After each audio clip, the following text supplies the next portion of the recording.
بسم اللہ الرحمن الرحیم۔ بسم اللہ الرحمن الرحیم۔ الحمد للہ رب العالمین، الصلاۃ والسلام علی اشرف الاولین والآخرین، خاتم النبیین، شفیع المذنبین، رحمۃ للعالمین، الملقب بطٰہٰ و یاسین، مولانا مولا الثقلین، سید الکونین، امام القبلتین، جد الحسن والحسین، ابی القاسم محمد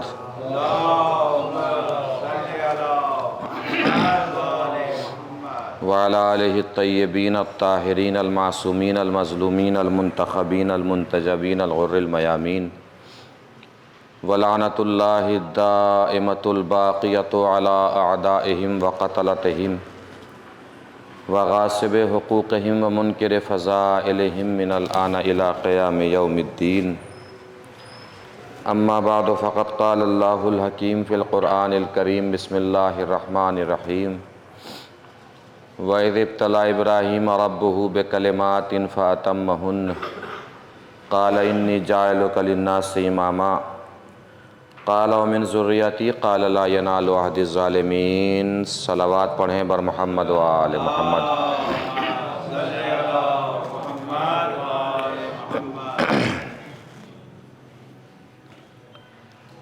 کل سے جس گفتگو کا آغاز ہوا تھا، آج اس کی دوسری منزل اور دوسرا مرحلہ ہے۔ امامت کے سلسلے سے ہم نے گفتگو کا آغاز کیا تھا، اور کل یہ بتایا تھا کہ اللہ نے بعد رسالت امامت کو خاندان اہل بیت میں رکھا ہے، چونکہ یہ تمام تقاریر منسوب ہیں اس ذات والا صفات سے کہ جس کی ولادت اللہ کے گھر میں ہوئی ہے، یعنی مولود کعبہ کی نسبت سے یہ تمام تقاریر آپ حضرات سماعت فرما رہے ہیں۔ کل شب ولادت ہے، کعبے میں ولادت ہوئی، تو آج کی شب انشاءاللہ ہم کعبے کی تاریخ اور کعبے کی ہسٹری، جناب ابراہیم نے کس طریقے سے کعبہ تعمیر فرمایا، کیسے کعبہ تعمیر ہوا، یہ تاریخ ہم انشاءاللہ آپ کو بتائیں گے۔ اور کل جو موضوع ہم نے چھیڑا تھا انشاءاللہ وقت رہا تو سلسلے سے بھی گفتگو آگے بڑھے گی۔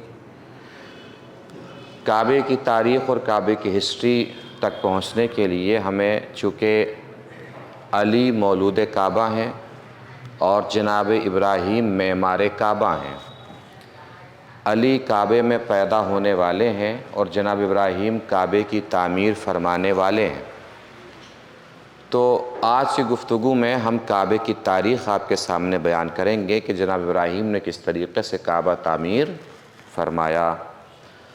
اس گفتگو تک پہنچنے کے لیے جناب ابراہیم کی تاریخ سے ہم آغاز کرتے ہیں آج کی گفتگو کی، اور چونکہ آیہ کریمہ بھی منسوب ہے جناب ابراہیم علیہ السلام کی امامت سے، تو ہم جناب ابراہیم کی تاریخ اور جناب ابراہیم کی ہسٹری آپ کے سامنے پیش کرتے ہیں۔ آغاز کچھ اس طریقے سے ہوتا ہے کہ کوفے کے برابر میں، کوفے کے قریب، کوفے کے بغل میں ایک گاؤں ہوا کرتا تھا جس کا نام کوسا تھا۔ بہت توجہ سے سنیے گا، چونکہ ہسٹری ہے اور ہسٹری پہم اور مسلسل ہوتی ہے۔ لگا دیجیے۔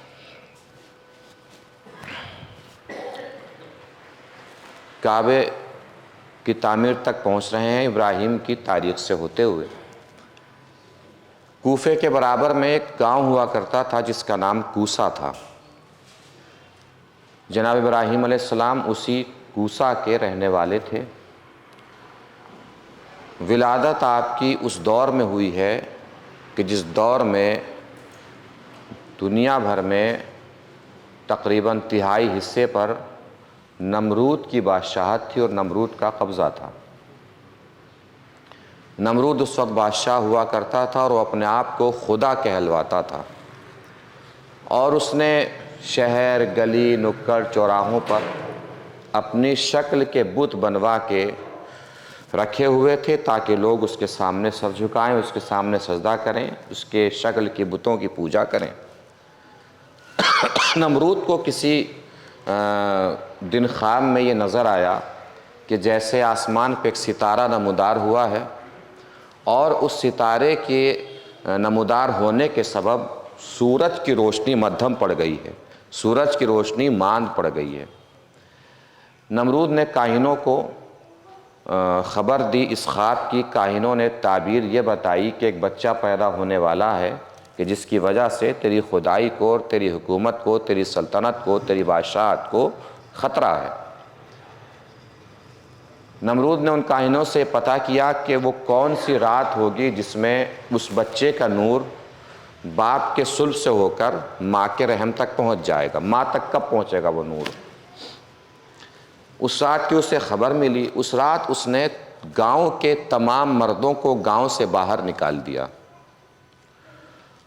اور جتنے بھی گاؤں کے راستے تھے اور دروازے تھے سب کے اوپر پہرے دار بٹھا دیے تاکہ کوئی بھی جو مرد باہر ہوا ہے وہ گاؤں تک نہ آ سکے۔ رات کا سناٹا ہوا، سارے مرد گاؤں کے باہر چلے گئے۔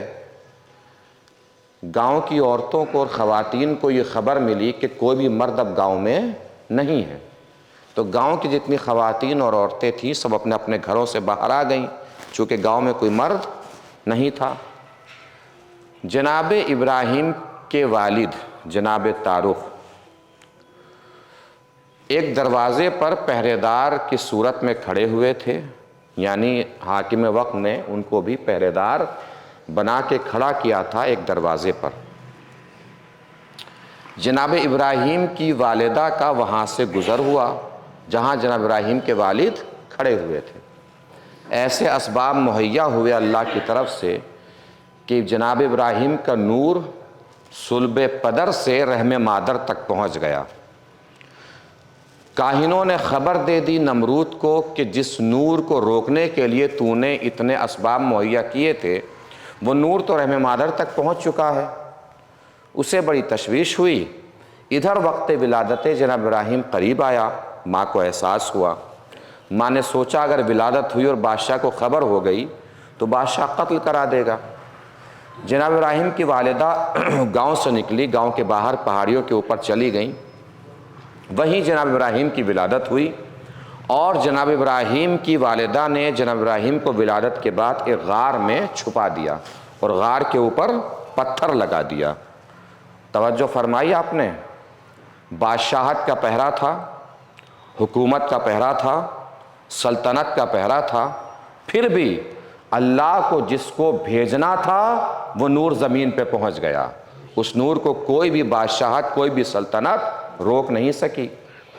پورا دن گزر گیا، جناب ابراہیم علیہ السلام کی والدہ پریشان تھی کہ بچے کا کیا ہوا ہوگا، پورا دن ہو گیا ہے، بچہ بھوکا ہوگا، پیاسا ہوگا۔ پھر دوبارہ رات آئی اور جناب ابراہیم کی والدہ اس غار کی طرف چلی، غار کے قریب پہنچی تو جو پتھر لگا کے گئی تھیں وہ پتھر خود بخود غار کے دہانے سے ہٹ گیا۔ جناب ابراہیم کی والدہ جیسے اندر پہنچی تو آپ نے دیکھا کہ جناب ابراہیم انگوٹھا چوس رہے ہیں اور انگوٹھے کے اندر سے دودھ جناب ابراہیم کے منہ تک پہنچ رہا ہے۔ یہ انگوٹھا چوستے جو بچے ہیں یہ جناب ابراہیم علیہ السلام ہی کی سنت ہے۔ ماں بڑی خوش ہوئیں۔ 14 سال تک جناب ابراہیم اسی غار میں رہے، 14 سال تک۔ 14 سال کے بعد ماں کو احساس ہوا کہ اب اگر بچے کو میں لے بھی گئی گاؤں میں تو کوئی پہچانے گا نہیں اور کوئی پوچھے گا بھی نہیں۔ 14 سال کے بعد جناب ابراہیم علیہ السلام غار سے نکلے، سورج کو نکلا ہوا دیکھا، سورج پہ نظر پڑی۔ جناب ابراہیم نے خود ہی سوال کیا کہ کیا یہ میرا خدا ہے؟ شام کا وقت ہوا، سورج ڈوب گیا، خود ہی جواب دیا جو ڈوب جائے وہ خدا نہیں ہو سکتا۔ رات آئی، چاند نکلا، چاند کو دیکھا، پھر خود سوال کیا کہ کیا یہ میرا خدا ہے؟ صبح طلوع ہوئی، چاند ڈوب گیا، پھر خود ہی جواب دیا جو ڈوب جائے وہ خدا نہیں ہو سکتا۔ جناب ابراہیم کے غار سے واپس ہونے کے بعد 2 سال تک جناب ابراہیم کے والد حیات رہے، یعنی جناب طارق۔ 2 سال کے بعد جناب طارق کا انتقال ہوا تو جناب ابراہیم کا ایک چچا تھا جس کا نام آزر تھا۔ آزر کافر تھا، یہ بتوں کی پوجا کرتا تھا اور نمرود کی شکل کے بنے ہوئے بتوں کو بازار میں بیچا کرتا تھا۔ اس نے اپنے بھتیجے یعنی جناب ابراہیم سے کہا کہ تم بھی بازار جایا کرو اور بتوں کو جا کے بازار میں بیچا کرو۔ دل تو نہیں کر رہا تھا جناب ابراہیم کا کہ بتوں کو بیچیں، لیکن پھر سوچا کہ مصلحت اسی میں ہے کہ بتوں کو بیچا جائے۔ جناب ابراہیم علیہ السلام بتوں کو بیچنے کے لیے بازار کی طرف چلتے تھے۔ بتوں کو بیچنے کا جو طریقہ جناب ابراہیم علیہ السلام نے اختیار کیا وہ کچھ یوں تھا کہ بتوں کے گلوں میں رسی باندھ دیتے تھے، پیروں میں رسی باندھ دیتے تھے، ہاتھوں میں رسی باندھ دیتے تھے اور بازار میں کھینچ کے لے جایا کرتے تھے۔ آواز دیا کرتے تھے، کون ہے ان بتوں کو خریدنے والا جو نہ فائدہ پہنچا سکتے ہیں نہ نقصان پہنچا سکتے ہیں؟ جب ایسی آواز لگے گی تو کون بتوں کو خریدے گا؟ نمرود کو خبر ملی کہ اس طریقے سے ایک جوان ہے جو تیری شکل کے بتوں کی توہین کر کے بازار میں ان بتوں کو بیچتا ہے۔ نمرود نے دربار میں جناب ابراہیم کو طلب کیا۔ جناب ابراہیم دربار میں پہنچے۔ سب سے پہلا سوال اس نے یہ کیا کہ تم دربار میں آ گئے، تم نے مجھے سجدہ بھی نہیں کیا، یہ سب تو سجدہ کرتے ہیں۔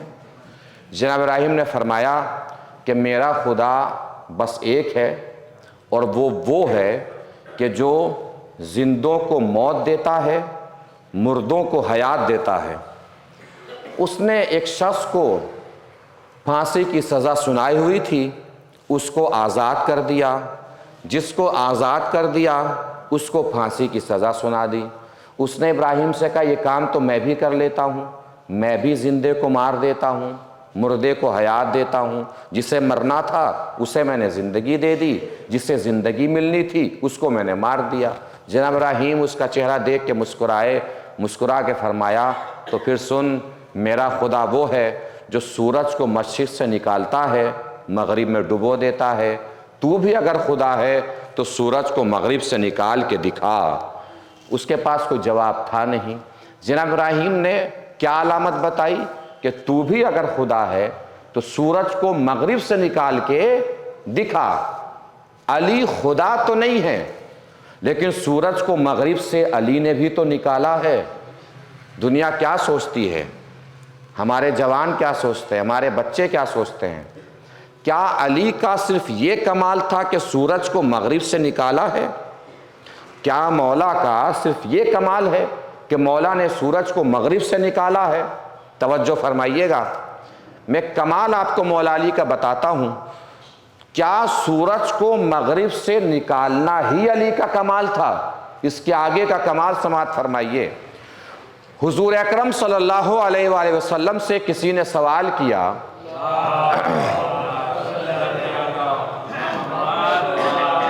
یا رسول اللہ قیامت کب آئے گی؟ حضور نے فرمایا لا تقوم الساعۃ حین تطلع الشمس من مغربہا، قیامت اس وقت تک نہیں آئے گی جب تک سورج مغرب سے نہ نکلے۔ اس کا مطلب قیامت کی ایک علامت یہ بھی ہے کہ قیامت سے پہلے سورج مغرب سے نکلے گا، یعنی جب سورج مغرب سے نکلے گا حضور نے فرمایا قیامت آ جائے گی۔ جب سورج مغرب سے نکلے گا تو قیامت آ جائے گی۔ علی کا کمال صرف یہ نہیں تھا کہ سورج کو مغرب سے نکالا، بلکہ علی کا کمال یہ بھی تھا کہ سورج کو مغرب سے بھی نکالا اور قیامت بھی نہیں آنے دی۔ ایک صلوات پڑھیں مل جل کے بر محمد و آل محمد۔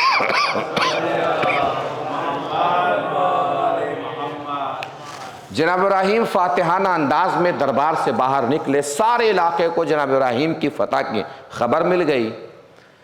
ہر جگہ، ہر گلی، ہر بازار، ہر چوراہے پہ جناب ابراہیم کا چرچا ہونے لگا، جناب ابراہیم کا تذکرہ ہونے لگا۔ اس درمیان ان لوگوں کی عید آئی، وہ لوگ عید کے دن عید منانے کے لیے عیدگاہ کی طرف چلے۔ انہوں نے جناب ابراہیم سے بھی کہا کہ تم بھی ہمارے ساتھ عیدگاہ عید منانے چلو۔ جناب ابراہیم نے فرمایا کہ میں نہیں جاؤں گا، تم لوگ ہی جاؤ۔ سب لوگ عیدگاہ کی طرف عید منانے چلے گئے، سارا گاؤں خالی ہو گیا، سب عیدگاہ کی طرف چلے۔ جناب ابراہیم بت گدے کی طرف چلے، بت خانے کی طرف چلے۔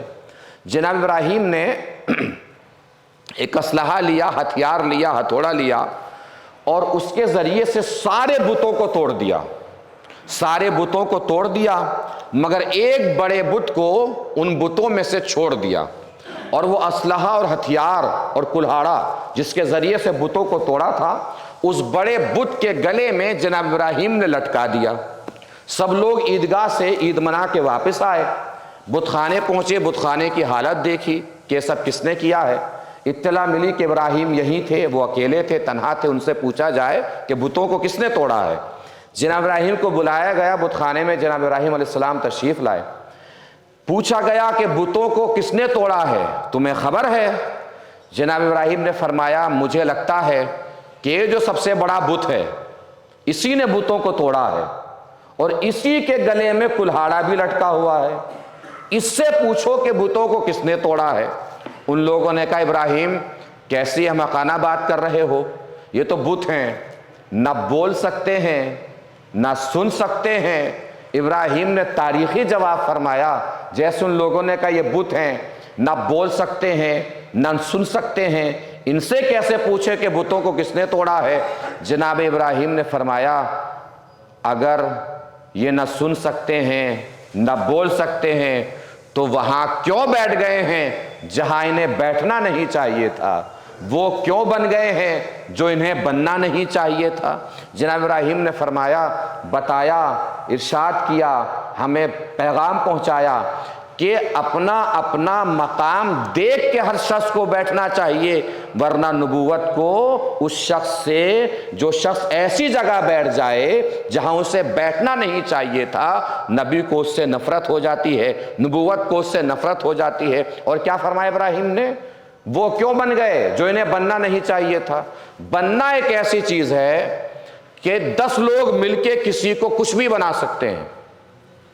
ٹرائی کیجئے گا، کوشش کیجئے گا، 10 لوگ مل کے کسی کو کچھ بھی بنا سکتے ہیں۔ کوئی ممبر پر آئے، 2-4 شعر پڑھے، اترتے وقت 10 لوگوں کو ہاتھ ملا کے بس یہ کہنا ہے کہ بہت اچھے شعر سنائے آپ نے۔ جب بیٹھا تھا ممبر پہ، ہو سکتا ہے جب کنفیوژن کا شکار ہو، 10 لوگ ہاتھ ملا کے کہیں گے بہت اچھے شعر سنائے، تو بغیر شعر کہے ہوئے شاعر بن جائے گا۔ 10 لوگ مل کے کسی کو کہیں کہ مولانا کھانسی ہو رہی ہے، ان سے دوائی پوچھ لیجئے، بہت اچھی دوائی بتاتے ہیں، مثلاً 10 بار یہی بات کہیے کہ بہت اچھی دوائی بتاتے ہیں، بغیر پڑھا لکھا ڈاکٹر بن جائے گا، بغیر پڑھا لکھا حکیم بن جائے گا۔ نہیں توجہ فرمائی؟ لوگ مل کے اگر بنانا چاہیں تو کسی کو ڈاکٹر بنا سکتے ہیں، کسی کو حکیم بنا سکتے ہیں، کسی کو شاعر بنا سکتے ہیں، کسی کو خطیب بنا سکتے ہیں۔ تاریخ انسانیت کا اکیلا انسان ہے علی، جس کو مل کے لوگوں نے خدا بھی بنانا چاہا، علی خدا بھی نہ بنا۔ ایک صلوات پڑھیں مل جل کے بر محمد و آل محمد۔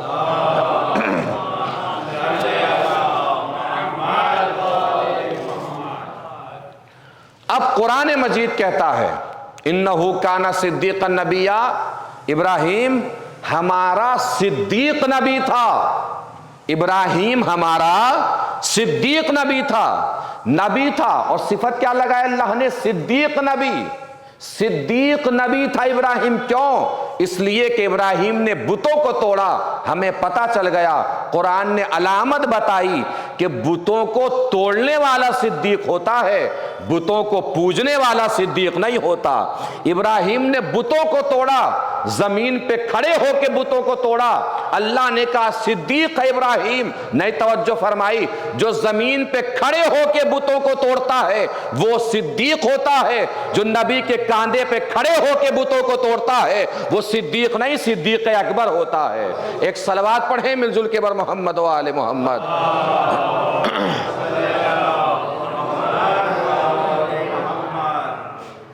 توجہ فرما رہے ہیں؟ نمرود کو اطلاع ملی اور خبر ملی کہ سارے بت خانے کے بتوں کو توڑ دیا ہے۔ نمرود نے جناب ابراہیم کو قید کرا لیا، جناب ابراہیم کو قید خانے میں ڈال دیا گیا۔ 3 مہینے یا 80 دن یا 3 سال یا 6 سال یا 6 مہینے سب روایت تاریخ میں موجود ہیں، جناب ابراہیم قید خانے میں رہے۔ بادشاہ کیا کرتا رہا؟ اتنے دن کیا تیاری کرتا رہا؟ 3 مہینے یا 6 مہینے یا 3 سال یا 6 سال، جتنے دن ابراہیم مقید رہے، بادشاہ ابراہیم کو سزا دینے کی تیاری کرتا رہا۔ کیا تیاری کی اس نے؟ دیوار بنوائی۔ دیوار کے بارے میں ملتا ہے 8 کلومیٹر لمبی دیوار تھی، اور 80 کلومیٹر تک بھی میں نے اپنی آنکھوں سے پڑھا ہے کہ 80 کلومیٹر لمبی دیوار، 80 کلومیٹر چوڑی، 80 کلومیٹر پھر لمبی، 80 کلومیٹر چوڑی، اتنی بڑی دیوار بنوائی گئی، اور 80 ہاتھ اونچی دیوار، 80 ہاتھ اونچی دیوار۔ اس کے درمیان لکڑیاں جمع ہوتی رہیں، جتنے دن جناب ابراہیم قید رہے یہ تیاری چلتی رہی، لکڑیاں جمع ہوتی رہی۔ اس لکڑی میں آگ لگا دی گئی، جناب ابراہیم کو قید خانے سے باہر نکالا گیا۔ قید خانے سے باہر نکال کر منجنیق میں، یعنی ایک چیز ہوتی تھی اس زمانے میں جس میں رکھ کے چیزوں کو پھینکا جاتا تھا، دور مارا جاتا تھا، منجنیق میں جناب ابراہیم کو رکھا گیا۔ جناب ابراہیم کو گھما کے آگ کی طرف پھینکا گیا۔ تاریخ بتاتی ہے کہ جناب ابراہیم منجنیق سے نکل کے آگ کی طرف جا رہے تھے، اسی درمیان جبرائیل امین جناب ابراہیم کے پاس آئے، آ کے کہا کچھ ضرورت ہے، مدد کی ضرورت ہے تو مجھے بتاؤ۔ تاریخ نے جناب ابراہیم کا جواب بتایا ہے، اور بڑا عارفانہ جواب بتایا ہے۔ جیسے جبرائیل نے پوچھا کہ کچھ ضرورت ہے تو بتاؤ، جناب ابراہیم نے فرمایا ضرورت ہے مگر تم سے نہیں ہے، ضرورت ہے مگر تم سے نہیں ہے۔ اس کا اگلا جواب جو ہے وہ بڑا شاندار ہے اور وہ بڑا معرفت سے بھرا ہوا۔ جناب جبرائیل کو جیسے ابراہیم نے کہا کہ ضرورت ہے مگر تم سے نہیں ہے، حاجت ہے مگر تم سے نہیں ہے، جناب جبرائیل نے فوراً فرمایا جناب ابراہیم سے کہ تو جس سے حاجت ہے اسی سے کہہ دو۔ جناب ابراہیم نے فرمایا جس سے حاجت ہے اسے بتانے کی ضرورت نہیں ہے، اسے خود پتا ہے کہ مجھے کیا حاجت ہے اور مجھے کیا ضرورت ہے۔ جناب ابراہیم کی زبان سے یہ عارفانہ کلمات نکلے اور آگ گلزار بن گئی، آگ پھولوں کے گلدستوں میں تبدیل ہو گئی، ساری آگ بجھ گئی۔ یہاں پہ ایک اور تاریخ ملتی ہے، فرعون کی، نمرود کی ایک بیٹی تھی، نمرود کی ایک بیٹی تھی، وہ بھی محل کی چھت سے کھڑے ہو کے دیکھ رہی تھی یہ سارا منظر۔ جیسے ہی اس نے جناب ابراہیم کو آگ میں جاتے ہوئے دیکھا، نمرود کی بیٹی کے دل میں جناب ابراہیم کی محبت پیدا ہوئی۔ ابراہیم کون ہے؟ انی جاعلک للناس اماما، میں تمہیں لوگوں کا امام بنا رہا ہوں۔ ابراہیم لوگوں کے امام ہیں۔ بیٹی کے دل میں، نمرود کی بیٹی تھی، ایک کافر کی بیٹی تھی، خدا کے مقابلے پہ کھڑے ہونے والے کی بیٹی تھی، اس کے دل میں ابراہیم کی محبت پیدا ہوئی۔ اس نے محل سے آواز دی، ابراہیم تم کوئی مخلص اور خالص اللہ کے ولی لگ رہے ہو، کیا میں بھی تمہارے ساتھ آگ میں کود جاؤں؟ تاریخ بتاتی ہے کہ نمرود کی بیٹی بھی آگ میں کود گئی۔ جس طریقے سے آگ نے ابراہیم کو نہیں جلایا، اسی طریقے سے نمرود کی بیٹی کو بھی آگ نے نہیں جلایا۔ آپ نے شاید توجہ نہیں فرمائی۔ ہمیں پیغام کیا ملا؟ جس کے دل میں ایک امام کی محبت آئے، آگ جب اس کو نہیں جلاتی تو جس ابو طالب کی نسل میں 12 امام پیدا ہو جائیں، آگ اس ابو طالب کو کیسے جلائے گی اور کس طریقے سے جلا سکتی ہے؟ ایک صلوات پڑھیں مل جل کے بر محمد و آل محمد۔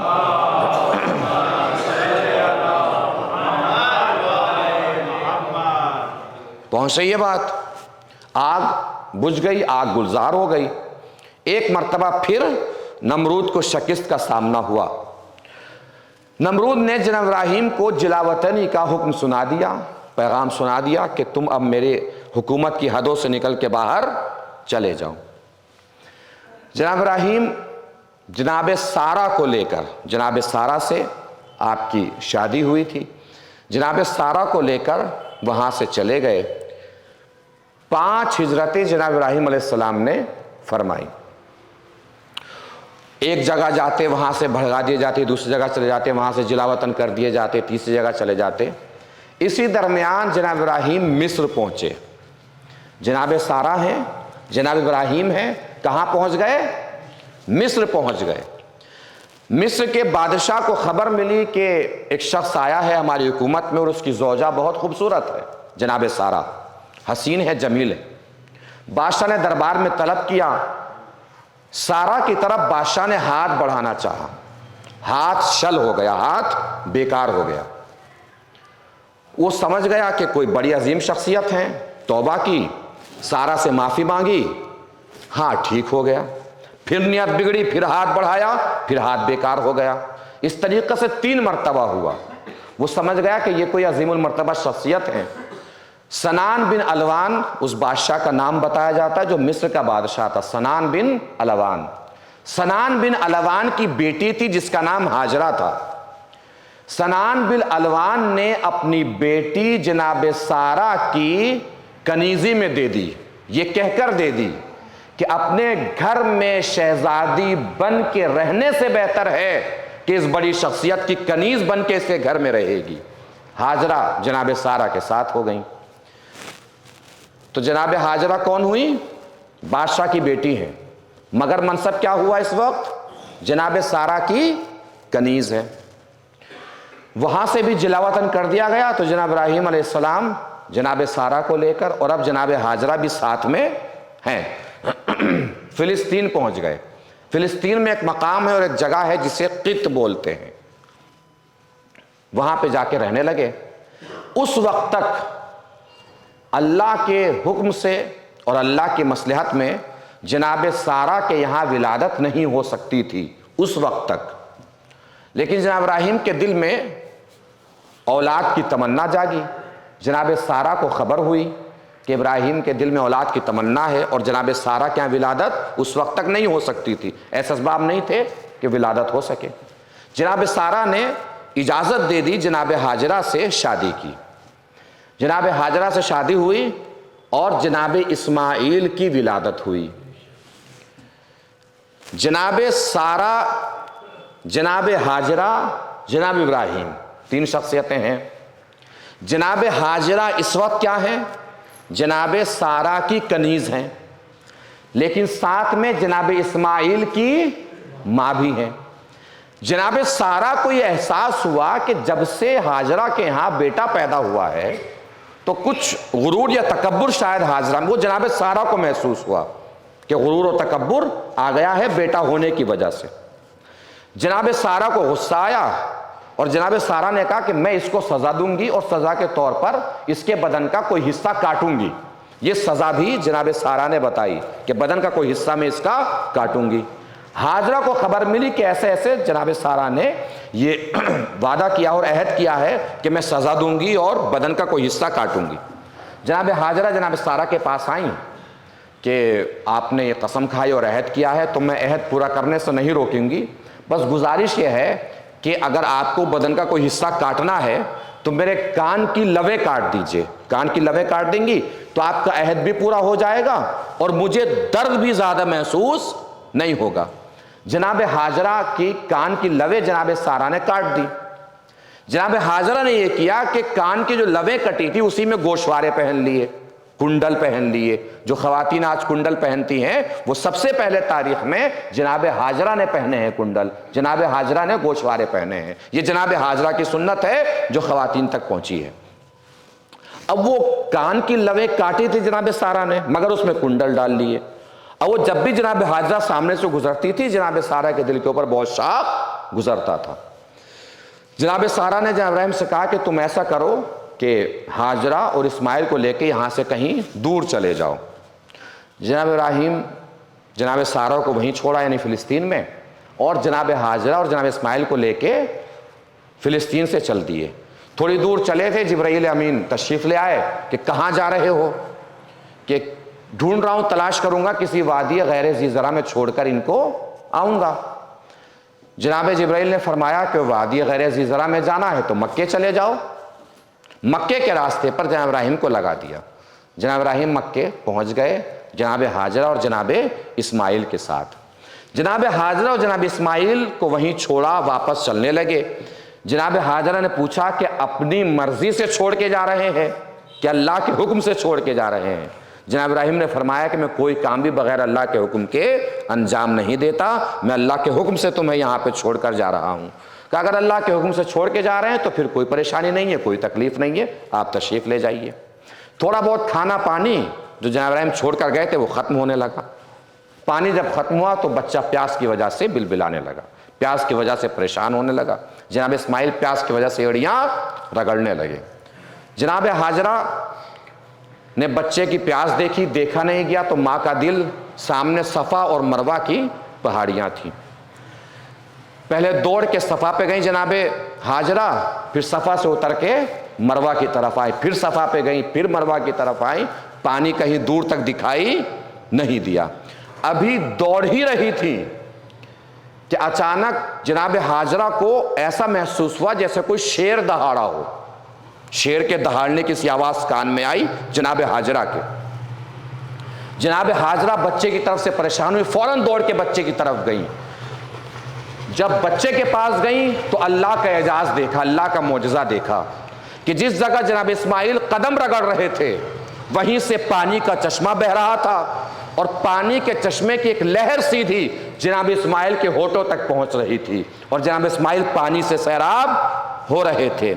جناب ہاجرہ نے اس جگہ پہ پتھر، کنکر، مٹی جمع کی، اور وہ جو پانی ابل رہا تھا اس کو چاروں طرف سے گھیر لیا۔ حضور اکرم صلی اللہ علیہ وآلہ وسلم فرماتے ہیں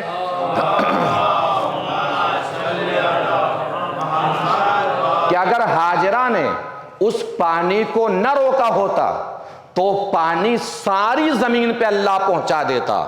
آپ نے شاید توجہ نہیں فرمائی۔ دو چیزیں ایسی ہیں جن کو روکنا بہت مشکل ہے، ایک کو پانی کہتے ہیں اور ایک کو موت کہتے ہیں۔ یہ دونوں ہی چیزیں دو شخصیتوں نے روکی، دو خواتین نے روکی، اور حسن اتفاق دیکھیے کہ دونوں خواتین کا تعلق کعبے سے ہے۔ بھائی جس کے شوہر نے کعبہ بنایا ہے اس کی زوجہ نے پانی کو روکا ہے، اور جس کا شوہر کعبے میں پیدا ہوا ہے اس کی زوجہ نے دروازے پہ ملک الموت کو روک دیا ہے۔ ایک صلوات پڑھیں مل جل کے بر محمد و آل محمد۔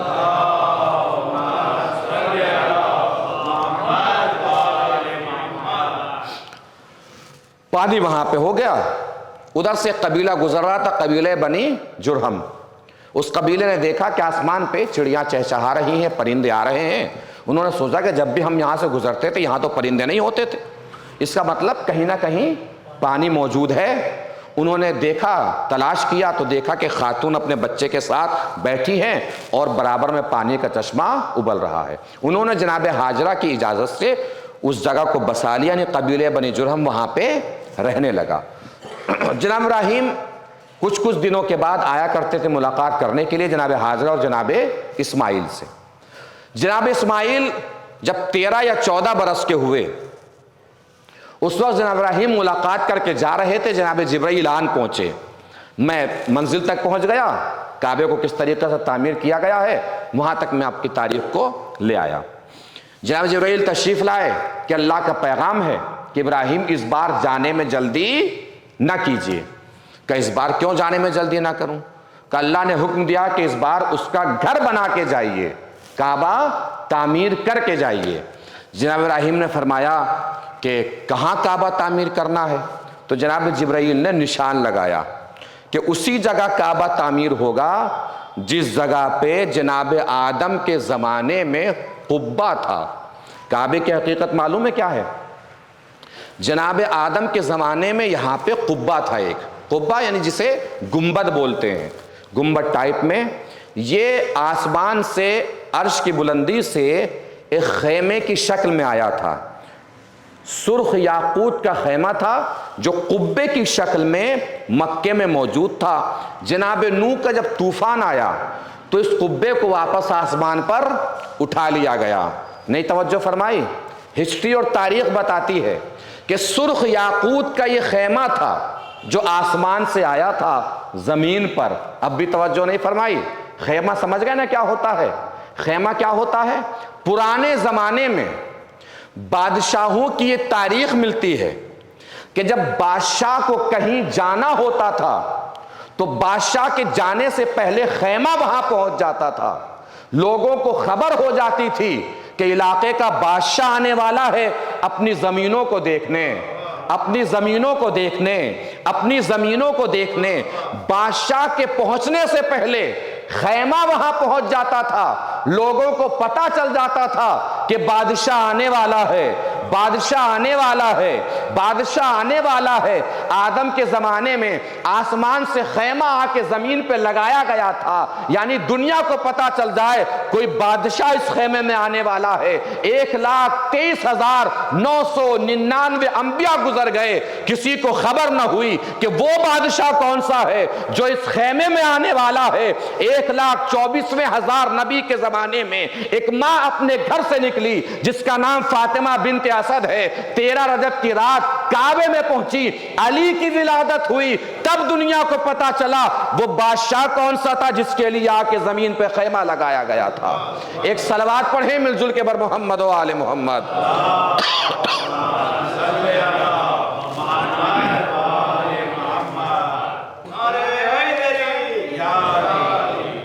محسوس فرما رہے ہیں؟ کعبہ بنائیے۔ جناب ابراہیم نے کعبے کی تعمیر شروع کی، کعبہ تعمیر ہونے لگا۔ کوہ طور، کوہ سینا جہاں جناب موسیٰ اللہ سے جا کے باتیں کیا کرتے تھے، کوہ جودی جہاں جناب نوح کی کشتی آ کے رکی تھی، کوہ ہیرا جو مکے ہی میں ہے، کوہ ابو قبیس، یہ 4-5 پہاڑ تھے جن کے پتھر لا کے جبرائیل نے جمع کیے اور ان پتھروں کے ذریعے سے جناب ابراہیم نے کعبے کی تعمیر کی۔ جناب اسماعیل پتھر اٹھا کے دیتے تھے اور جناب ابراہیم اپنی جگہ پہ پتھر کو لگا دیتے تھے۔ پھر وہ مقام آیا کہ جہاں پہ حجر اسود کو لگایا جانا تھا تو کوہ ابو قبیس میں، کوہ ابو قبیس آپ جو لوگ وہاں گئے ہوں گے مکہ، انشاءاللہ پروردگار ان کی عبادت کو قبول فرمائے، جو نہیں جا پائیں پروردگار ان کو اپنے گھر کی زیارت کرائے، ایسے اسباب مہیا ہوں کہ مدینہ مکہ تشریف لے جائیں۔ جو افراد حج کی استطاعت رکھتے ہیں وہ حج کے لیے تشریف لے جائیں، جو افراد عمرے کی استطاعت رکھتے ہیں وہ عمرے کے لیے تشریف لے جائیں اور اللہ کے گھر کی زیارت اپنی آنکھوں سے انشاءاللہ فرمائیں۔ جب آپ وہاں جائیے گا تو کعبے کے پیچھے ہی، مسجد حرام کے پیچھے کوہ ابو قبیس ہے۔ کوہ ابو قبیس کی داستان یہ ہے کہ ابو قبیس نام کا ایک شخص جناب نوح کے زمانے میں تھا اور وہ اس پہاڑی میں عبادت کیا کرتا تھا۔ نام کیا تھا اس کا؟ ابو قبیس۔ اتنا اللہ کا عبادت گزار تھا اور ایسا اللہ کا قریب بنتا تھا کہ طوفان نوح آیا، آ کے چلا بھی گیا، یہ اسی پہاڑی میں عبادت کرتا رہا، اس کو پتہ ہی نہیں چلا کہ طوفان کب آیا تھا، کب آ کے چلا گیا۔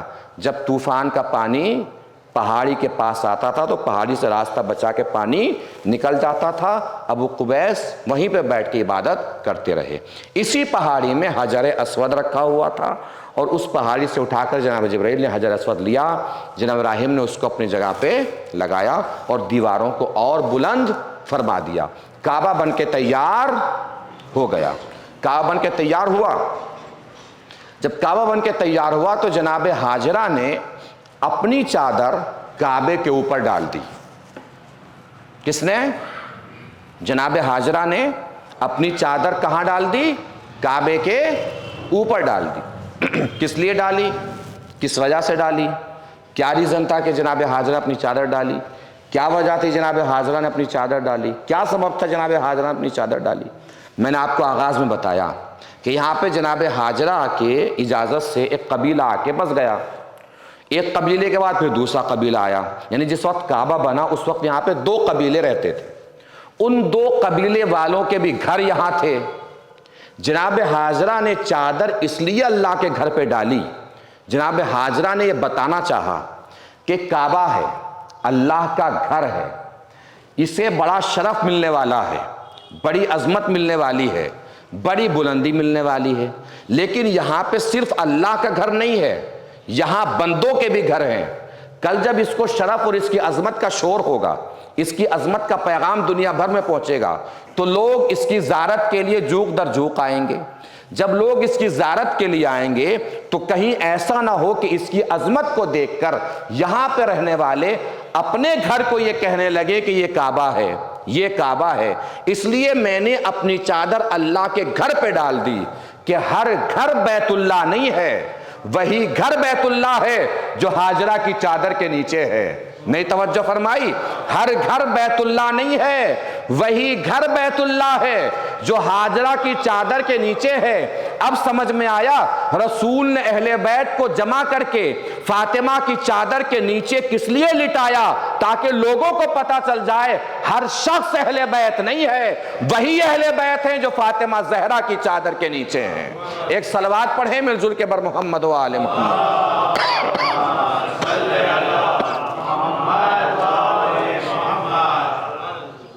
کعبہ بن کے تیار ہو گیا، کعبہ تیار ہوا، جناب ابراہیم نے کعبہ بنایا تھا۔ جناب ابراہیم چلنے لگے تو جناب جبرائیل پھر آ گئے کہ ابھی کہاں جا رہے ہیں، کہ اب کیا کرنا ہے، کعبہ تو تیار ہو گیا ہے، کب ارکان حج انجام دیجئے۔ جناب جبرائیل ارکان حج بتاتے رہے اور جناب ابراہیم حج کے ارکان انجام دیتے رہے۔ کعبے میں انجام دیے، اس کے بعد عرفات کی طرف چلے۔ عرفات کی طرف چلے تو نیند آ گئی، خواب میں دیکھا کہ اپنے بچے کو ذبح کر رہے ہیں۔ بیدار ہوئے، اسماعیل سے کہا کہ میں نے ایسا ایسا خواب دیکھا ہے۔ جناب اسماعیل نے فرمایا کہ جو اللہ نے حکم دیا اس کو آپ کر گزریے۔ جناب ابراہیم نے منی کے میدان میں لے جا کے جناب اسماعیل کو لٹایا، چھری پھیری، چھری الٹ گئی، دوبارہ پھیری، پھر الٹ گئی۔ اس بار آنکھوں پہ پٹی باندھی اور چھری کو پوری طاقت سے چلایا۔ چھری طاقت سے چلی، چھری چل گئی۔ جناب ابراہیم مسرور ہو گئے کہ میری قربانی قبول ہو گئی۔ اب جو آنکھوں سے پٹی کو کھولا تو کیا دیکھا کہ اسماعیل کی جگہ پہ دمبا آ گیا تھا اور دمبے کا گلا کٹا ہے۔ اسماعیل تو دور کھڑے ہوئے مسکرا رہے ہیں۔ ابراہیم نے کہا پروردگار کیا میری قربانی قبول نہیں ہوئی، مجھ سے کوئی غلطی ہو گئی، مجھ سے کوئی خطا ہو گئی؟ اللہ کی طرف سے پیغام آیا قربانی آپ کی قبول ہو گئی، ہم نے اس قربانی کو ذبح عظیم سے بدل دیا ہے۔ یہ دمبا تاریخ سے ملتا ہے کہ دمبا کون سا تھا جو جناب اسماعیل کی جگہ پہ آیا تھا؟ جناب آدم کے فرزند جناب حابیل نے اللہ کی بارگاہ میں جو دمبے کے شکل میں تحفہ پیش کیا تھا، اور جو دمبا اللہ کی بارگاہ میں جناب حابیل کا قبول ہوا تھا، اللہ نے اسی دمبے کو اسماعیل کی جگہ پہ بھیجا تھا۔ وہی دمبا آسمان سے آیا تھا جو اللہ نے حابیل کا دمبا قبول فرمایا تھا، وہی اسماعیل کی جگہ پہ دمبا آیا تھا۔ حج کے ارکان تمام ہوئے، جناب ابراہیم جانے لگے۔ جناب جبرائیل نے پھر فرمایا کہ ابھی کہاں جا رہے ہو؟ کہ اب تو ارکان حج بھی انجام دیے جا چکے ہیں، اب چلتے ہیں، پھر فلسطین جا رہے ہیں۔ کہا بھی نہ مت جاؤ۔ کہا پھر کیا کروں؟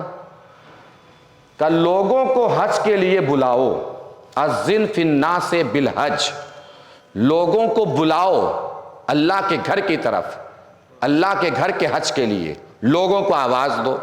جناب ابراہیم نے فرمایا کہ میری نحیف سی آواز، کمزور سی آواز، لوگ پوری دنیا بھر میں پھیلے ہوئے ہیں، میں آواز کیسے دوں گا کہ لوگوں تک پہنچ جائے؟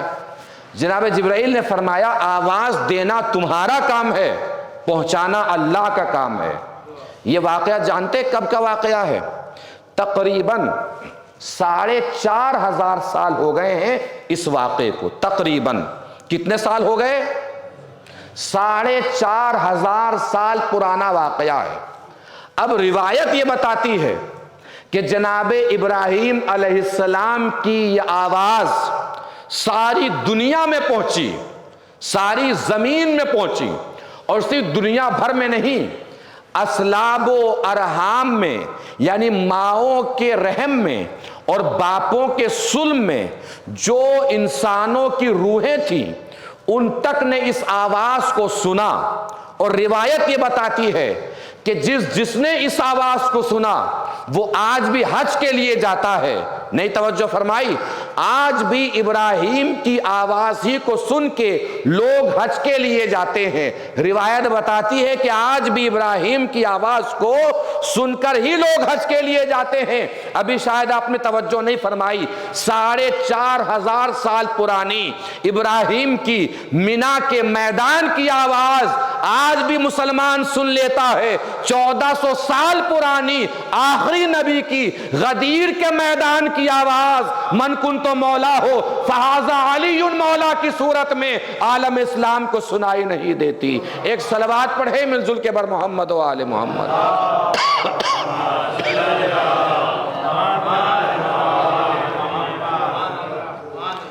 ابراہیم بڑے پیغمبر، 1,24,000 انبیاء میں سب سے بڑے نبی ہیں حضور اکرم صلی اللہ علیہ وآلہ وسلم۔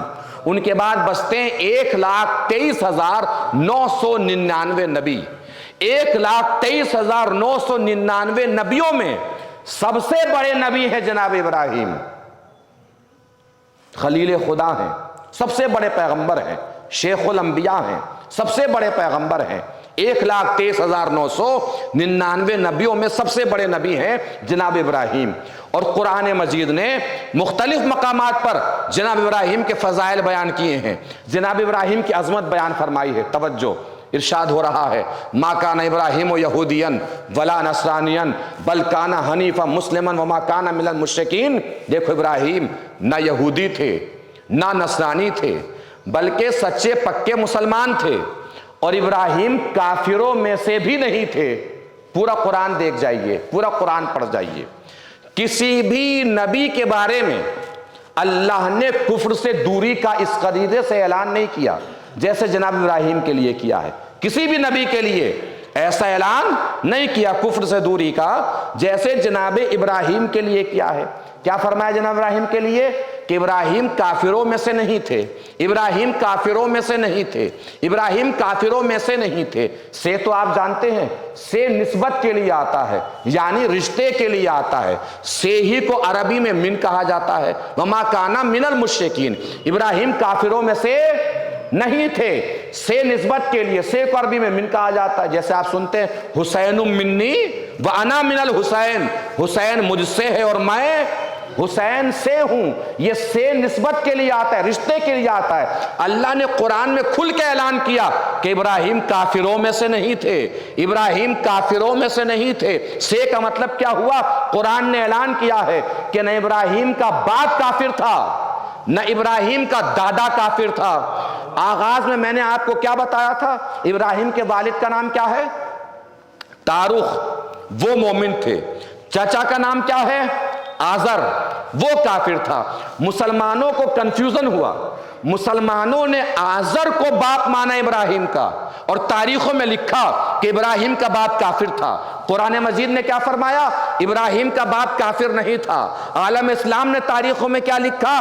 ابراہیم کا باپ کافر تھا۔ قرآن نے کہا ابراہیم کا باپ کافر نہیں تھا۔ مسلمانوں نے کیا لکھا؟ ابراہیم کا باپ کافر تھا۔ پہلے میں نے قرآن کی آیت پڑھی، پھر تاریخ پڑھی، میرے لبوں پہ مسکراہٹ دوڑ گئی۔ مجھے پتا چل گیا جن لوگوں سے کعبہ بنانے والے کا باپ برداشت نہ ہوا، ان لوگوں سے کعبے میں پیدا ہونے والے کا باپ کیسے برداشت ہو جائے گا۔ ایک صلوات پڑھیں مل جل کے بر محمد و آل محمد۔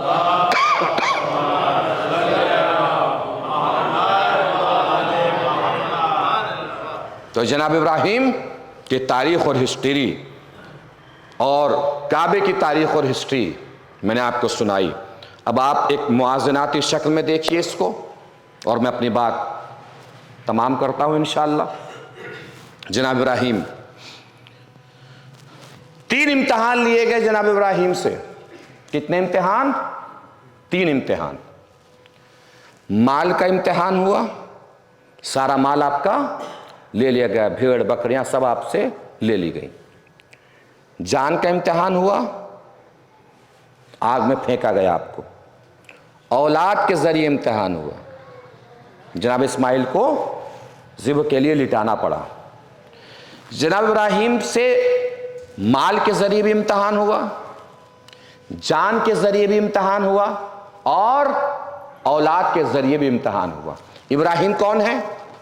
قرآن مجید کے نظریے کے اعتبار سے سب سے پہلے ظاہری منصب امامت جس کو ملا ہے وہ جناب ابراہیم ہے۔ قرآن مجید نے سب سے پہلے جناب ابراہیم کو امام کہا۔ 3 امتحان ہوئے، مال کے ذریعے بھی، اولاد کے ذریعے بھی، جان کے ذریعے بھی۔ لیکن آپ امتحان کا کمال دیکھیے، جان کے ذریعے امتحان ضرور لیا گیا مگر جان لی نہیں گئی، اولاد کے ذریعے امتحان لیا گیا مگر اولاد لی نہیں گئی، مال کے ذریعے امتحان لیا گیا مگر مال لیا نہیں گیا، جان لے کے واپس کر دی، اولاد لے کے واپس کر دی، مال لے کے واپس کر دیا۔ یہی سارے امتحان، کیا کہا تھا اللہ نے جناب اسماعیل کے سلسلے سے؟ ابراہیم تمہاری قربانی کو قبول کر لیا مگر ہم نے اس قربانی کو ذبح عظیم سے بدل دیا، یعنی حسین کی قربانی سے بدل دیا ہے۔ اب حسین کے سلسلے سے آ جائیے، مال کے ذریعے بھی امتحان ہوا، جان کے ذریعے بھی امتحان ہوا، اولاد کے ذریعے بھی امتحان ہوا۔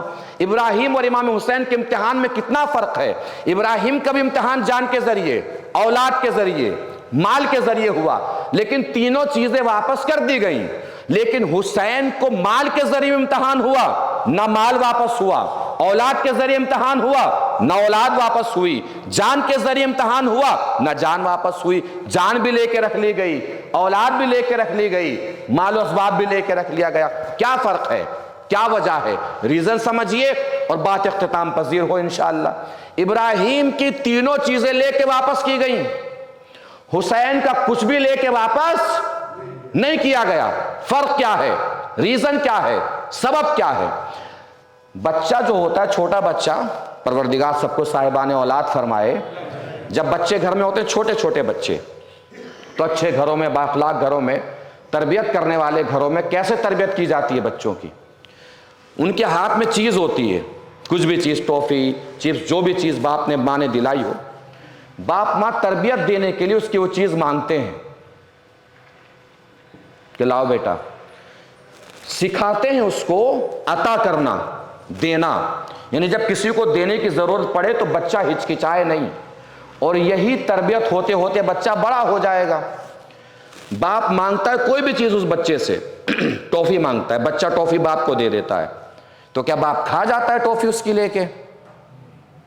کیا کرتا ہے باپ؟ باپ لیتا ہے ٹافی کو کھول کے ہونٹوں کی فضا تک بھی لے جاتا ہے، لیکن ٹافی کھاتا نہیں ہے، ٹافی واپس کر دیتا ہے۔ یہ ہے بچپن، توجہ دیجیے گا۔ اب یہی بچہ جوان ہو جاتا ہے، جوانی میں باپ اسی بچے سے کہتا ہے کہ مجھے لباس کی ضرورت ہے، بچہ لباس لاتا ہے تو لباس واپس کر دیتا ہے باپ، یا لے کے رکھ لیتا ہے۔ پیسوں کی ضرورت ہے، بچے پیسہ دیتا ہے، لے کے واپس کر دیتا ہے یا رکھ لیتا ہے؟ رکھ لیتا ہے نا۔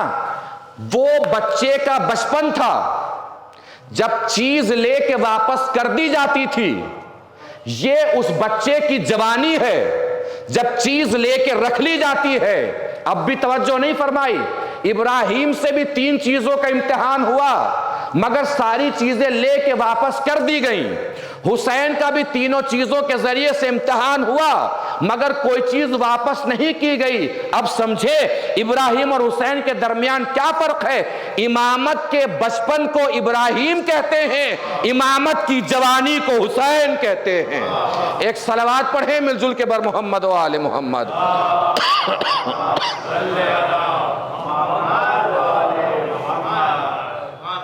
محسوس فرما رہے ہیں؟ تو تربیت گاہ میں بچوں کی چیزیں واپس کر دی جاتی ہیں۔ تربیت کے اعتبار سے بہرحال ماہ رجب ہے، رجب کا مہینہ ہے، ولادت سے منسوب تاریخیں چل رہی ہیں۔ اہل بیت کے فضائل سن کے خوش ہونا یہ نسلی طہارت کی دلیل ہے، اور اہل بیت کے کہے پہ عمل کرنا یہ شیعت کی دلیل ہے۔ دلیلیں ہمیں دونوں دینی ہیں، اہل بیت جو کہیں اس پہ عمل بھی کرنا ہے۔ انسان کی زندگی میں تربیت کا بہت بڑا اثر ہوتا ہے، اور صرف تربیت ہی کا نہیں، جو کچھ ہم کھاتے پیتے ہیں غذا، اس کا بھی اثر ہوتا ہے۔ تربیت کا اثر بھی ہوتا ہے، غذا کا اثر بھی ہوتا ہے، ماں کی تربیت کا اثر بھی، اور باپ کے خون کا اثر بھی ہوتا ہے۔ انسان کی زندگی میں ان تینوں چیزوں کا اہم کردار اور اہم اثر ہوتا ہے۔ باپ کے خون کا اثر بھی ہوتا ہے، ماں کی تربیت کا اثر بھی ہوتا ہے، غذا کا اثر بھی ہوتا ہے۔ ایک دانشور تھا، بادشاہ کے پاس آیا، بادشاہ سے اس نے کہا کہ بادشاہ سلامت، میرے پاس کھانے پینے کے لیے کچھ ہے نہیں، آپ ایسا کیجئے کہ اپنے دربار میں مجھے نوکری پر اور خدمت کے لیے رکھ لیجئے۔ بادشاہ نے کہا کہ دربار میں تو جگہ ہے نہیں، تم ایسا کرو کہ میرا استبل سنبھال لو، استبل دیکھ لو، استبل جہاں پہ گھوڑے باندھے جاتے ہیں۔ دانشور نے کہا ٹھیک ہے سرکار، جیسا آپ کا حکم۔ وہ دانشور پڑھا لکھا انسان تھا، عقل مند انسان تھا، صاحب شعور انسان تھا، صاحب بصیرت انسان تھا۔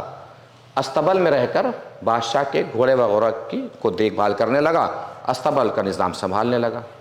ایک دن بادشاہ کا وہاں سے گزر ہوا، بادشاہ نے دیکھا کہ یار بہت اچھے طریقے سے اس دانشور نے استبل کا نظام سنبھالا ہوا ہے۔ بادشاہ بڑا خوش ہوا، بادشاہ نے اس سے کہا کہ یار تم نے استبل کا نظام بہت اچھے طریقے سے سنبھالا، تو میں چاہتا ہوں کہ تمہیں ترقی ہو، تم دانشور بھی ہو، میں ایک سوال کرتا ہوں اس کا جواب دے دینا تاکہ میرا بھی کام ہو جائے اور تمہارا بھی کام ہو جائے۔ کہ جی سرکار جو آپ کی مرضی۔ دانشور سے اس نے پوچھا کہ میں اس گھوڑے سے بہت محبت کرتا ہوں، تم یہ بتاؤ کہ گھوڑا نسلی ہے یا نسلی نہیں ہے؟ دانشور نے کہا سرکار معاف کیجئے گا، گھوڑا تو نسلی ہے مگر اس میں عیب پایا جاتا ہے۔ کہا کیا عیب پایا جاتا ہے؟ اس نے کہا سرکار نسلی گھوڑا جب بھی گھاس کھاتا ہے آسمان کی طرف چہرہ کر کے گھاس چباتا ہے، یہ جب بھی گھاس کھاتا ہے زمین کی طرف منہ رکھ کے گھاس چباتا ہے تو یہ نسلی، مگر اس میں یہ عیب ہے۔ بادشاہ سوچ میں پڑ گیا کہ یار بات تو ٹھیک ہے، یہ تو عیب ہے۔ جس سے اس نے گھوڑا خریدا تھا اسے بلوا لیا کہ بھئی کوئی ایسی بات جو بتانے سے آپ رہ گئے ہوں۔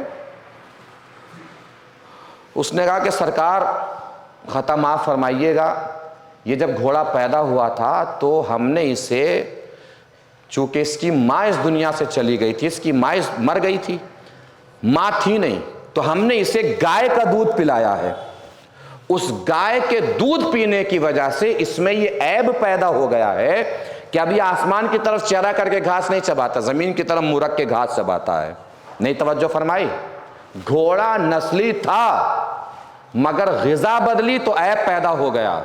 اس کا مطلب یہ ہے آپ چاہے جتنے بھی اچھے خاندان کے ہوں، جتنے بھی اچھے قبیلے کے ہوں، جتنے بھی اچھی نسل کے ہوں، اگر پیٹ میں غذا حرام جائے گی تو عیب پیدا ہو ہی جائے گا۔ اپنے آپ کو ہمیشہ حرام غذا سے خود کو بھی بچانا چاہیے، اپنی نسل کو بھی بچانا چاہیے، اپنی اولاد کو بھی حرام غذا سے بچانا چاہیے۔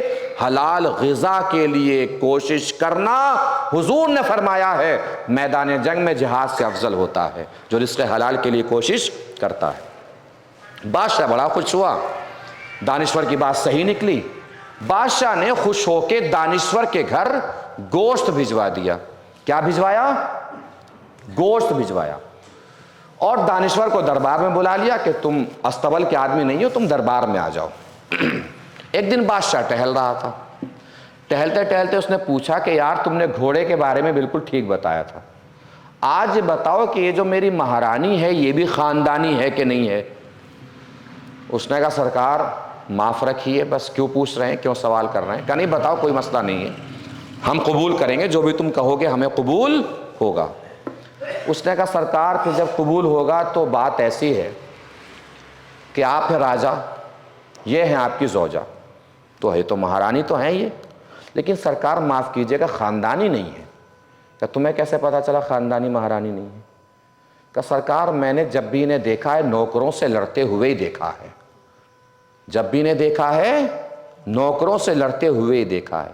اللہ نے اگر کسی کو بڑا بنایا ہے تو اس لیے بڑا نہیں بنایا ہے اللہ نے کہ وہ چھوٹوں کو اپنے دھوس میں رکھے، اللہ اسے ذمہ دار دیکھنا چاہتا تھا، اس لیے اللہ نے اسے سماج میں بڑا بنایا ہے۔ اگر ہم بڑے ہیں، ہم چاہے کسی بھی طریقے سے بڑے ہیں، عمر میں بڑے ہیں، منصب میں بڑے ہیں، رتبے میں بڑے ہیں، علم میں بڑے ہیں، دولت میں بڑے ہیں، خاندان میں بڑے ہیں، چاہے جس چیز میں بڑے ہیں، ہمیں اپنے چھوٹوں کا احترام کرنا چاہیے۔ اب آپ پوچھیں گے چھوٹوں کا احترام کس لیے کریں؟ آپ لکیر کھینچیے اوپر سے لے کے نیچے تک، ایک لمبی لکیر کھینچ دیجیے، جتنی آپ میں طاقت ہو کھینچنے کی لمبی لکیر کھینچ دیجیے، بتائیے وہ اکیلی لکیر چھوٹی ہوتی ہے کہ بڑی ہوتی ہے؟ اکیلی لکیر نہ چھوٹی ہو سکتی ہے نہ بڑی ہو سکتی ہے، اس لکیر کے برابر میں جب چھوٹی لکیر آئے گی تو وہ چھوٹی لکیر اس کو بڑا بنائے گی۔ اسی وجہ سے سماج کے ہر بڑے انسان کو، چاہے وہ عمر میں بڑا ہو، دولت میں بڑا ہو، شہرت میں بڑا ہو، علم میں بڑا ہو، خاندان میں بڑا ہو، ہمیشہ اپنے چھوٹوں کا احترام کرنا چاہیے، اس لیے کہ اگر وہ چھوٹے نہ ہوتے تو انہیں کوئی بڑا سمجھنے والا نہ ہوتا۔ ہمیشہ بڑے انسان کو اپنے چھوٹے لوگوں کا احترام کرنا چاہیے۔ بادشاہ نے اپنے سسر صاحب کو بلوا لیا، کوئی ایسی بات جو آپ بتانے سے رہ گئے ہوں؟ سسر صاحب نے کہا کہ بھائی ہماری بیٹی سے آپ کا رشتہ بچپن ہی میں ہو گیا تھا، لیکن ہماری بیٹی کا بچپن میں انتقال ہو گیا تھا، ہم نے پڑوس سے لے کے ایک بچی کو پال لیا، وہی آپ کی مہارانی ہے۔ انسان کی زندگی میں غذا کا اثر بھی ہوتا ہے، تربیت کا اثر بھی ہوتا ہے۔ بادشاہ پھر خوش ہوا، بادشاہ نے خوش ہو کے دانشور کے گھر بھیڑ بھجوا دی۔ پہلے کیا بھجوایا تھا؟ گوشت، اس بار کیا بھجوائی؟ بھیڑ بھجوائی۔ ایک دن دربار میں ٹہلتا ٹہلتا بادشاہ پوچھ بیٹھا کہ یار تم نے گھوڑے کے بارے میں ٹھیک بتایا، مہارانی کے بارے میں ٹھیک بتایا، آج یہ بتاؤ میں بھی خاندانی بادشاہ ہوں کہ نہیں ہوں؟ وہ حجرے میں پہنچا، اپنا سامان لپیٹا اور چل دیا۔ کہ کہاں چل دیے؟ کہ سرکار بس معاف کیجئے گا، مجھے لگتا ہے کہ میرا رزق آپ کے ہاں بس آج تک ہی کے لیے لکھا ہوا تھا، ہم تو چل رہے ہیں، رک گئے تو بس پھر چل ہی بسیں گے۔ بادشاہ نے کہا نہیں میں امان نامہ لکھ کے دیتا ہوں، چاہے جو بھی آپ کہیں گے ہمیں قبول ہوگا اور برداشت کے ساتھ قبول ہوگا۔ اس نے اپنا سامان رکھا کہ بادشاہ سلامت، جب آپ نے امان نامہ لکھ ہی دیا ہے تو ایک بات بتاؤں؟ کہ بتاؤ؟ کہ سرکار بادشاہ آپ بھی کوئی خاندانی نہیں ہو، کسی گڈریے کی اولاد لگتے ہو۔ اس نے کہا تجھے کیسے پتا چلا میں گڈریے کی اولاد ہوں؟ اس نے کہا کہ آپ کے ابا حضور دنیا سے رخصت ہونے والے ہیں، سب سے پہلے جا کے جلدی سے ان سے پوچھ لیجئے، اگر وہ چلے جائیں گے تو نہ آپ خود چین سے جئیں گے نہ مجھے چین سے جینے دیں گے۔ وہ گئے، ابا حضور اب تو آپ جا ہی رہے ہیں تو کوئی ایسی بات بتا جائیے جو آپ بھی چین سے جا سکیں ہم بھی چین سے جی سکیں۔ ابا حضور نے کہا بیٹے ہم تو صاحب اولاد تھے ہی نہیں، ہمارے دربار میں گڈریا آتا تھا، اس کے بیٹے کو لے کے ہم نے پال لیا، وہی آج تم ہو۔ یہاں کانپتا، پسینے میں شرابور، ہکلاتا ہوا دانشور کے سامنے پہنچا، ہاتھ جوڑے، دانشور سے کہا دانشور صاحب بات تو آپ نے صحیح کہی کہ میں گڈریے کی اولاد ہوں، مگر یہ بتا تمہیں پتہ کیسے چلا کہ میں گڈریے کی اولاد ہوں؟ دانشور نے تاریخی جواب دیا، جیسے اس نے پوچھا نا کہ تجھے پتہ کیسے چلا کہ میں گڈریے کی اولاد ہوں؟ دانشور نے کہا تیری عطا کے طریقے سے پتہ چلا کہ تو گڈریے کی اولاد ہے۔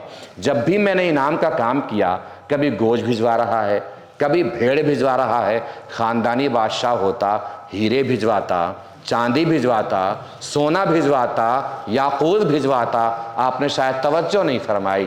اس کا مطلب انسان کی عطا کا طریقہ بھی بتاتا ہے کہ اس کا تعلق چھوٹے لوگوں سے ہے کہ بڑے لوگوں سے۔ بعض انسان کسی کو دو روٹیاں کھلا کر بھی سوچتا ہے کہ سارے مہوا کو پتہ چل جائے اس کے گھر کا چولہا میری وجہ سے جل رہا ہے۔ اگر دو روٹیاں کسی کو کھلا کر بھی یہ سوچتے ہو کہ سب کو پتہ چل جائے تو یہ سوچ خود بتا رہی ہے کہ ابھی تعلق چھوٹے لوگوں سے ہے، بڑے لوگوں سے تعلق نہیں ہوا ہے، اس لیے کہ اگر بڑے لوگوں سے تعلق ہوتا تو دنیا انسانیت میں بعد نبی علی سے بڑا کوئی نہیں ہے۔ علی رات کے سناٹے میں روٹیاں بانٹا کرتے تھے۔ کمیل نے پوچھ لیا مولا رات کے سناٹے میں کیوں؟ کہ اگر دن کے اجالے میں اسے روٹیاں دوں گا تو یہ مجھے دیکھ لے گا تو پہچان جائے گا تو جب بھی میرے سامنے آئے گا شرمندگی کی وجہ سے اس کی نگاہیں میرے سامنے جھک جائیں گی، اور میں علی نہیں چاہتا کہ اس کی جھکی ہوئی نگاہوں کے سبب مجھ علی کے اندر غرور پیدا ہو جائے۔ یہ مولا علی کی سیرت طیبہ ہے۔ مولا علی سے منسوب ایام اور یہ راتیں اور شب گزارنے کے لیے آپ بیٹھے اور جمع ہوئے ہیں۔ دیکھیے کیا سیرت ہے۔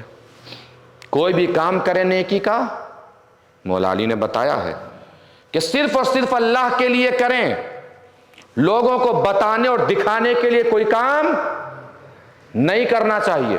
ویسے بھی آپ سب صاحبان عقل ہیں، صاحبان شعور ہیں، سوچیے، آپ اپنے آپ میں سوچیے کہ اگر ہم کوئی کام کر کے لوگوں کو بتانا بھی چاہیں گے تو کتنا بتا دیں گے؟ چاہے جتنی طاقت سے بتائیں، اپنی بندگی کی اوقات میں رہ کے بتا سکتے ہیں، اور اگر کوئی کام کر کے ہم اللہ پہ چھوڑ دیں گے اور پھر اللہ اس کام کو پھیلائے گا اور بتائے گا تو اپنی خدائی طاقت کے ساتھ پھیلائے گا، پھر جہاں ہم بھی نہیں پہنچیں گے وہاں ہماری نیکیاں پہنچ جائیں گی۔ اور منبر پہ بیٹھا ہوں، پورے دعوے کے ساتھ عرض کر رہا ہوں، لوگوں کو دکھانے کے لیے اگر کوئی ایک ٹرک بھر کے انار بھی بٹوا دیتا ہے نا تو ایک ہفتے کے بعد بھی چرچا باقی نہیں رہتی، ایک ہفتے کے بعد بھی تذکرہ باقی نہیں رہتا۔ اور اللہ کے لیے اگر کوئی ایک انار بھی دے دیتا ہے تو علی کے دیے گئے ایک انار کا تذکرہ 1400 سال کے بعد بھی آج ہر جگہ ہوتا ہے۔ اللہ کے لیے کام چھوٹا سا بھی کیا جائے تو اللہ اس کو بڑا بنا دیتا ہے۔ پروردگار عالم کی بارگاہ میں عرض کریں، دعا کریں کہ بار الہ مولا کائنات حضرت علی ابن ابی طالب علیہ السلام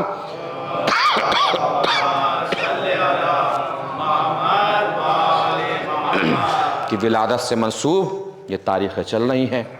مولا علی کے چاہنے والے، مولا علی کے ماننے والے، مولا علی سے محبت کرنے والے یہاں بیٹھے ہیں۔ پروردگار سب کو سیرت علوی پہ چلنے کی توفیق عنایت فرما، اہل بیت علیہ السلام کے وسیلے سے بہرحال ہمیں یہ توفیق عنایت فرما کہ وہ تمام کام، وہ تمام فرامین، وہ تمام باتیں جو اہل بیت ہم میں دیکھنا چاہتے ہیں، ہم کو توفیق دے کہ ان باتوں کو ہم اپنے کردار میں اتاریں، اپنے دن میں اتاریں، اپنے شبوں میں اتاریں، زندگی کے لمحات میں اتاریں۔ پروردگار ہمیں ایسا بننے کی توفیق عنایت فرما جیسا اہل بیت چاہتے ہیں، جیسے مولا علی چاہتے ہیں، پروردگار جیسا تو چاہتا ہے۔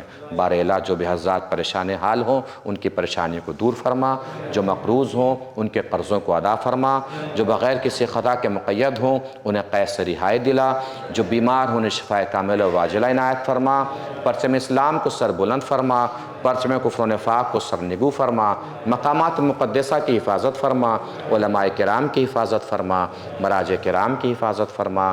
بار الہ جو بھی حضرات حج و زیارات کے متمنی ہیں انہیں حج و زیارات سے مشرف فرما۔ بار الہ ہمارے گناہ کبیرہ و گناہ صغیرہ کو معاف فرما۔ ہم میں سے جو بے روزگار ہیں ان کو روزگار مرحمت فرما، جن کے پاس روزگار ہیں ان کے روزگار میں برکت عنایت فرما، امام آخر کے ظہور میں تعجیل فرما، اور ہم سب کو اس قابل بنا کے بعد ظہور ہم امام کے انصار و اعوان میں شریک ہو سکیں۔ بسم اللہ الرحمن الرحیم۔ اللہم کل ولیک الحجۃ ابن الحسن صلواتک علیہ وعلی آبائہ فی ہذہ الساعۃ وفی کل ساعہ ولیا وحافظا وقائدا وناصرا ودلیلا وعینا حتی تسکنہ ارضک طوعا وتمتعہ فیہا طویلا۔